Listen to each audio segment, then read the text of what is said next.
নমস্কার বন্ধুরা। তো বন্ধুরা, আজ থেকেই শুরু হয়ে যাচ্ছে আইপিএল এর সেই মহা ধামাকা। আর সেই ধামাকাতে মুখোমুখি হচ্ছে কেকেআর ভার্সেস আরসিবি। আর তোমরা সবাই জানো কেকেআর আর আরসিবি দুটো দলই কিন্তু আইপিএল এর ধামাকাদার টিম, কারণ এই দুই দলে বেশ কিছু সুপারস্টারকে আমরা খেলতে দেখতে পাবো। তো এই ম্যাচে কেমন হতে চলেছে কেকেআর এর প্লেইং 11 সেটা জানার জন্য আমরা কিন্তু অনেক দিন থেকেই অপেক্ষা করছি। তবে সেই অপেক্ষার অবসান ঘটালো অজিঙ্ক্য রাহানে নিজেই। কাল প্রেস কনফারেন্সে এসে কেকেআর এর প্লেইং 11 কেমন হতে চলেছে, কারা কারা সুযোগ পেতে চলেছে, তার একটা আভাস কিন্তু তিনি দিয়ে গেলেন। তো রাহানে কি বলল সেটা নিয়ে কথা বলার আগে তোমরা যদি কেকেআর এর ফ্যান হয়ে থাকো তাহলে অবশ্যই কমেন্টে আমি কেকেআর বলে কমেন্ট করুন, আর চ্যানেলে নতুন হলে অবশ্যই একটা সাবস্ক্রাইব করুন। তো চলুন মেন টপিকে যাক। আইপিএল 2025-এ কেকেআর এর স্কোয়াডে বেশ কিছু নতুন খেলোয়াড় যোগ দিয়েছে। শ্রেয়স আয়ার চলে যাওয়ার পর রাহানেকে অধিনায়কের দায়িত্ব দেওয়া হয়েছে।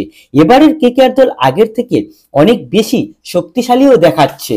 তবে উল্টো দিকে কিন্তু Virat Kohli, Phil Salt, Rajat Patidar, Liam Livingstone, team ডেভিডের মতো বেশ কিছু বড় বড় নামী তারকারাও রয়েছেন। তাই কেকেআর আরসিবির এই দলকে আটকানোর জন্য যে প্লেইং 11 খেলানোর কথা ভেবে রেখেছে সেটা হলো, ওপেনে আসবে অবশ্যই আমাদের সেই চেনা সুনীল নারিন এবং কুইন্টন ডিকক। আর ডিকককে খেলানোর একটাই কারণ, প্র্যাকটিস ম্যাচে তার দুর্দান্ত ফর্ম।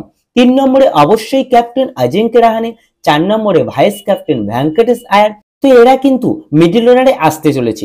এরপর ফিনিশিং এর দায়িত্বে যারা থাকবে সেটা হলো 3 জনের উপর। সেখানে 5 নম্বরে আসবে রিঙ্কু সিং, তারপর আসবে আন্দ্রে রাসেল এবং 7 নম্বরে অবশ্যই রামনদীপ সিং। তো এবার বোলিং এ কারা খেলবে সে কথাই যদি আসি, তো সেখানে কিন্তু প্রথমেই আসতে চলেছে হর্ষিত রানা, তারপর হচ্ছে বৈভব আরোরা এবং তারপর আন্দ্রিক নোকিয়া বা স্পেন্সার জনসনের মধ্যে একজন। তো এই 3 জন ফার্স্ট প্লেয়ারের পাশাপাশি থাকছে স্পিন বোলার হিসেবে বরুণ চক্রবর্তী, এবং তার সঙ্গে তো ওপেনে যে সুনীল নারিন সেও তো থাকছেই। তো এবার ইম্প্যাক্ট প্লেয়ার হিসেবে অবশ্যই আসছে অনুকূল রয়। তো এমনটাই কিন্তু হতে চলেছে কেকেআর এর প্লেইং 11। তো এই প্লেইং 11 এ তোমাদের যদি কোনো বক্তব্য থাকে সেটা অবশ্যই কমেন্টে জানিও।